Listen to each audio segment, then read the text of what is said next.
Blackmail করে এক নবম শ্রেণীর ছাত্রীকে ধর্ষণের অভিযোগে জালে পুলিশের বাবা ছেলে। সোশ্যাল মিডিয়ায় রিলস বানানোর নামে নির্যাতন। উত্তর 24 পরগনার হারোয়ার বাছড়া মোহনপুরের ঘটনা। কথা বলবো প্রতিনিধি অনুপম রয়েছেন সঙ্গে। অনুপম, কি ঘটেছিল এক্স্যাক্টলি, কিভাবে ব্ল্যাকমেল করা হতো?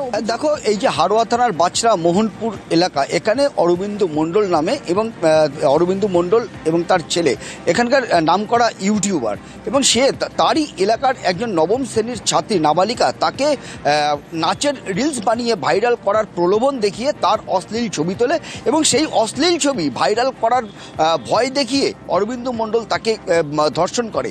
এবং এই অরবিন্দ মণ্ডলের ধর্ষণের কথা অরবিন্দ মণ্ডলের ছেলে তাকে যখন এই নাবালিকা বলে, তখন সেই অরবিন্দ মণ্ডলের ছেলে বলে যে তোমার চিন্তা করতে হবে না, আমি তোমাকে বিয়ে করব বলে সিঁদুর পরিয়ে দেয়। এবং সিঁদুর পরানোর পরে তাকেও ঘরের ভেতরে ঢুকিয়ে নিয়ে গিয়ে তাকেও ছেলে আবার ধর্ষণ করে।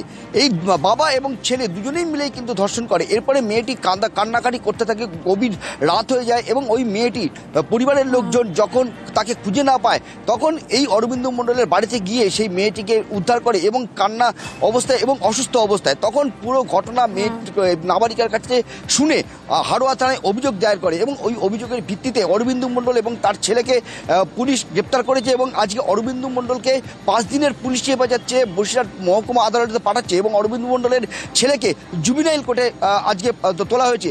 এবং এই পুরো বিষয়টা কিন্তু পুরোপুরি খতিয়ে দেখছে হারোয়া থানার পুলিশ। এবং এই যে 5 দিনের পুলিশ হেফাজত যেটা চেয়েছে, আদালত দেখার যে কতদিনের পুলিশ হেফাজত তাদেরকে দেয় এবং তারপরে কিন্তু আরও তদন্ত এগিয়ে নিয়ে যাবে হারোয়া থানার পুলিশ, এমনটাই কিন্তু আমরা জানতে পেরেছি। বেশ, ওকে নাচ শেখার জন্য নিয়ে যাই, বাড়িতে একা পেয়ে সায়নের বাবা ভিডিও তৈরি করার নাম করে ওকে ধর্ষণ করে। সায়ন বলে যে তুমি চিন্তা করো না, এইসব ভিডিও বানাতে গেলে এই ধরনের কিছু কন্টেন্ট তৈরি করতে হয়। ও বলে যে আমি তোমাকে বিয়ে করব বলে নাবালিকাকে সিঁদুর পরিয়ে দেয় এবং বলে তুমি আজ থেকে আমার স্ত্রী বলে ওকেও ধর্ষণ করে। ওকে আনতে গেলে ওরা বাধা দেয় আসামিরা এবং এর মধ্যে 2জন গ্রেপ্তার হয়েছে, বাবা এবং ছেলে, বাকি 2জন অধরা।